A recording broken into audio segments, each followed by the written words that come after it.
मैं माननीय उच्च न्यायालय का सम्मान करता हूं। जहां तक सरकार की बात है, सरकार सारी चीजों को जो हमारी हिमाचल प्रदेश में कोविड मैनेजमेंट से संबंधित विषय है उनको बहुत संजीदगी के साथ, गंभीरता के साथ कर रही है। उसके अलावा मुझे सारी बात को लेकर के कोई टिप्पणी नहीं करती। सुझाव के रूप में जो उन्होंने कही है बातें विचार करेंगे, जो करने लायक उसमें होंगी, व्यवहारिक होंगी, वो सारी चीजों को लेकर के हम जरूर सोचेंगे। लेकिन उसके बावजूद मैं इतना जरूर कहना चाहता हूं कि हिमाचल प्रदेश में जो बेस्ट पॉसिबल हो सकता था वो सरकार की ओर से किया जा रहा है और उसमें कतई भी किसी भी प्रकार की कोई कमी नहीं छोड़ेंगे। ये मैं बड़ा स्पष्ट करना चाहता हूँ। व्यक्तिगत रूप से सपोर्ट देंगे, वो सारी चीजें देंगे, उसमें हमको कोई दिक्कत नहीं है। लेकिन इसके बाद मैं इतना जरूर कहना चाहूंगा कि हिमाचल प्रदेश में मामलों में बढ़ोतरी हुई है, लेकिन अभी जिस प्रकार से ये कहा जा रहा है कि आप जो है बॉर्डर सुझाव के रूप में बॉर्डर पर ये करें, वो एक दौर था जब कोविड के मामले बाहर से आ रहे थे।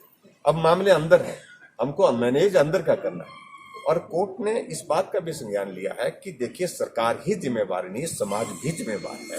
हम बार बार इस बात के लिए कब से कह रहे हैं कि भाई जो सोशल गैदरिंग्स हो रही हैं वो थोड़ा अवॉइड करिए। सोशल गैदरिंग में विशेष तौर से शादी सबसे ज्यादा नंबर इसमें निकला है।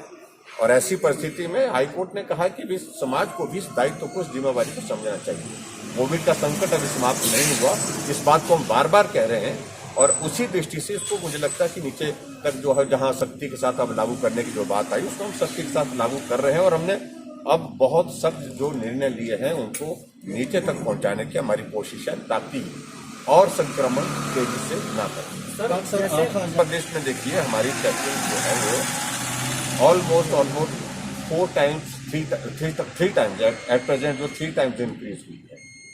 और इसमें हमारी कोशिश है कि भी ज्यादा से ज्यादा, और ये भी एक कारण है, दूसरी स्टेटों की स्थिति में मैं ज्यादा उस पर कहना नहीं चाहता। बहुत सारी स्टेट ने तो टेस्टिंग डाउन कर दी है, नंबर कम आ रहा है, उसका कंपेरिजन नहीं देखा जा रहा। लेकिन जहां तक हिमाचल प्रदेश की बात है, हम बिल्कुल पूरी ताकत के साथ सरकार की ओर से कोई भी कमी नहीं छोड़ रहे हैं।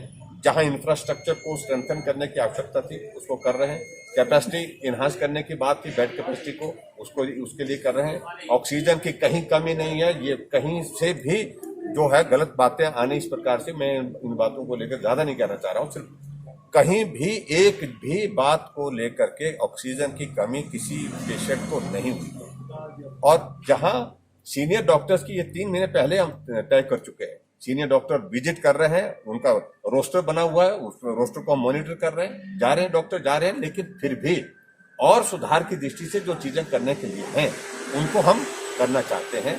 माननीय उच्च न्यायालय ने जो ऑब्जर्वेशन दी है, हम उनको एग्जामिन कर रहे हैं और इसमें जो बेस्ट पॉसिबल होगा, जो करने की चीजें बताई है, उससे बेहतरी होगी। इसके अतिरिक्त सर कहना चाह रहा हूँ कि कोविड के पेशेंट को शारीरिक रूप से भी परेशानी होती है और मानसिक रूप से भी बहुत वो पीड़ा के दौर में से गुजर रहा है। एक तो उसका परिवार का आदमी, रिश्तेदार, साथी, सहयोगी निकट नहीं होता है। सबसे बड़ी पीड़ा तो उस कारण से। दूसरे, जब इस प्रकार से जो आइसोलेशन में चला जाता है तो उसे लगता है कि मुझे बिल्कुल अलग ही कर दिया गया। और परिस्थिति भी ऐसी है, ऐसे में उसको संबल देने के लिए, उसको हौसला देने की बहुत बड़ी आवश्यकता है। इसलिए बार बार हम जो डॉक्टर्स की जो सारी, और उसके साथ साथ में पर्टिकुलरली हमने कहा है कि जो पैरामेडिकल स्टाफ है, डॉक्टर्स हैं, वो अंदर इलाज तो करें ही करें, क्योंकि सभी लोगों को जाने की इजाजत अंदर होगी नहीं। ऐसी परिस्थिति में उस पेशेंट को हौसला भी दे, हिम्मत भी दे। और वो मुझे लगता है कि बहुत बड़ी एक आवश्यकता है। और आने वाले समय में इस बात पर हम सोच रहे हैं कि और क्या किया जा सकता है और मदद कैसे की जा सकती है।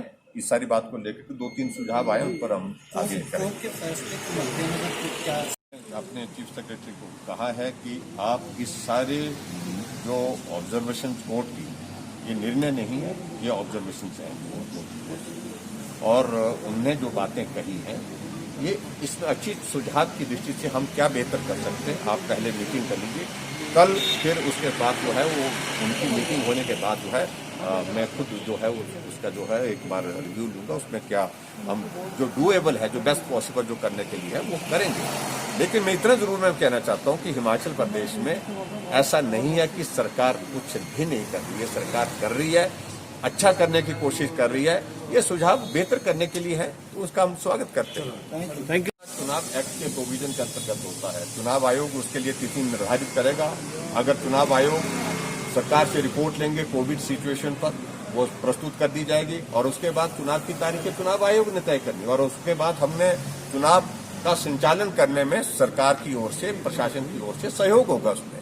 और उसके बाद मेरा सिर्फ इतना ही कहना है कि हम एक बात को सुनिश्चित करेंगे, अगर कोविड के मामले इसी प्रकार से चलते रहे तो हिमाचल प्रदेश में जो जिस दिन पोलिंग होगी, पोलिंग वाले दिन सोशल डिस्टेंसिंग के साथ कैसे हो सकता है, क्राउड वहां पर ना हो, उस बात को सुनिश्चित करने के लिए क्या मैकेनिज्म हो सकता है, चुनाव आयोग के साथ चर्चा करेंगे और जो पूरा एसओपी के साथ मुझे लगता है कि उसको करने की आवश्यकता है। और उसके बाद जो जब परिणाम निकलता है, जो सेलिब्रेशन जो होती है, उस सेलिब्रेशन के बारे में मेरा तो बड़ा साफ मानना है, अगर मामलों में इसी प्रकार से बढ़ोतरी रही तो सेलिब्रेशन पर पूर्ण रोक होगी। सर तय किया है, हमने कहा कि सेलिब्रेशन नहीं।